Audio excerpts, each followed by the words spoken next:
चलिए आज एक बहुत ही पुरानी लेकिन हमेशा काम आने वाली कहानी को समझते हैं और देखते हैं कि इसमें लीडरशिप और समझदारी के क्या सबक छुपे हैं। एक सवाल जो शायद हम सब कभी ना कभी सोचते हैं कि भाई ज्यादा अहम क्या है, ताकत या अक्ल, जिस्मानी जोर या फिर दानाई। असल में यही सवाल इस पूरी कहानी का मरकज है।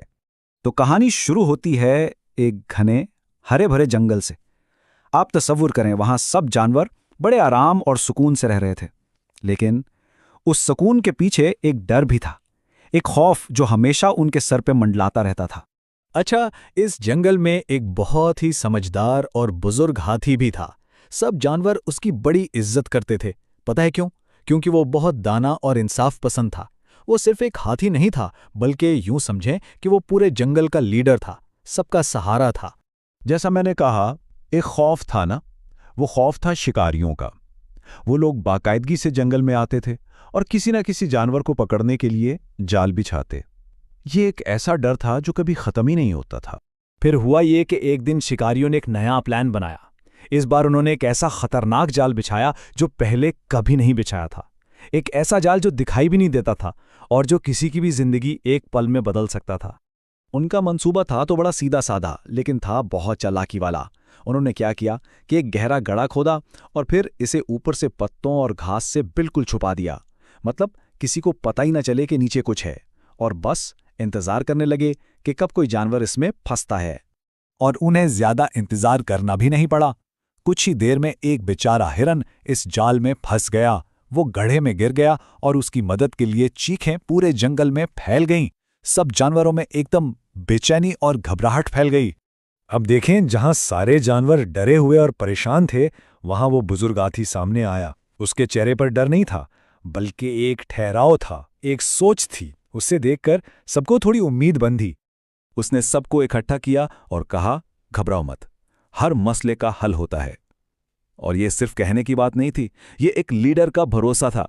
उसकी आवाज में जो एतमाद था, उसने सब जानवरों में एक नई उम्मीद जगा दी। और इसका प्लान भी बहुत सीधा और समझ में आने वाला था। उसने कहा, देखो, हम सब मिलकर टहनियां और शाखें इकट्ठी करेंगे, फिर हम सब मिलकर इस गड्ढे में मिट्टी डालेंगे। इस तरह गड्ढा आस्ता आस्ता भर जाएगा और हिरन खुद ब खुद ऊपर आकर बाहर निकल आएगा। तो मंसूबा तैयार था, अब वक्त था उस पर अमल करने का। और यहीं से असल कहानी शुरू होती है, जहां अक्ल और एक साथ मिलकर काम करने की ताकत चालाकी को शिकस्त देती है। फिर क्या था, सब जानवर काम पर लग गए। कोई टहनियां ला रहा है, कोई मिट्टी डाल रहा है। सबने मिलकर इतनी मेहनत की कि देखते ही देखते वो गहरा गड्ढा भर गया और हिरन वो आराम से चलकर बाहर आ गया। पूरे जंगल में जैसे खुशी का समा बन गया। लेकिन इंतजार करें, कहानी अभी खत्म नहीं हुई। सबसे मजेदार बात तो यह है कि जब शिकारी अपना शिकार चेक करने वापस आया तो वो खुद अपने ही खोदे हुए गड्ढे में गिर गए। मतलब उनकी अपनी चालाकी, उनकी अपनी ताकत उन्हीं के खिलाफ इस्तेमाल हो गई। तो यहां पे ना हमें दो अलग अलग तरीके नजर आते हैं। एक तरफ शिकारी हैं जिनका सारा जोर, ताकत, धोखे और सिर्फ अपने फायदे पर है, और दूसरी तरफ हाथी और बाकी जानवर हैं जिन्होंने अकल, एक दूसरे की मदद और हमदर्दी से काम लिया। तो इस कहानी से हमें पहला और सबसे बड़ा सबक क्या मिलता है? यही कि असल ताकत जिस्मानी जोर नहीं, बल्कि अक्ल और समझदारी है। बड़ी से बड़ी ताकत भी हिकमत के आगे हार जाती है। और दूसरा सबक वो है इत्तेहाद की ताकत, टीम वर्क का सबक। सोचें, अगर एक जानवर अकेले कोशिश करता तो शायद कुछ न कर पाता, लेकिन जब सब ने मिलकर काम किया तो नामुमकिन काम भी मुमकिन हो गया। सीधी सी बात है, मिलकर काम करने से हर मुश्किल आसान हो जाती है। तो आखिर में सवाल ये है कि ये पुरानी कहानी आज हमारे लिए क्या अहमियत रखती है? जब हमारी जिंदगी में कोई मुश्किल आती है तो हम कौन सा रास्ता चुनते हैं, ताकत का या अकल का?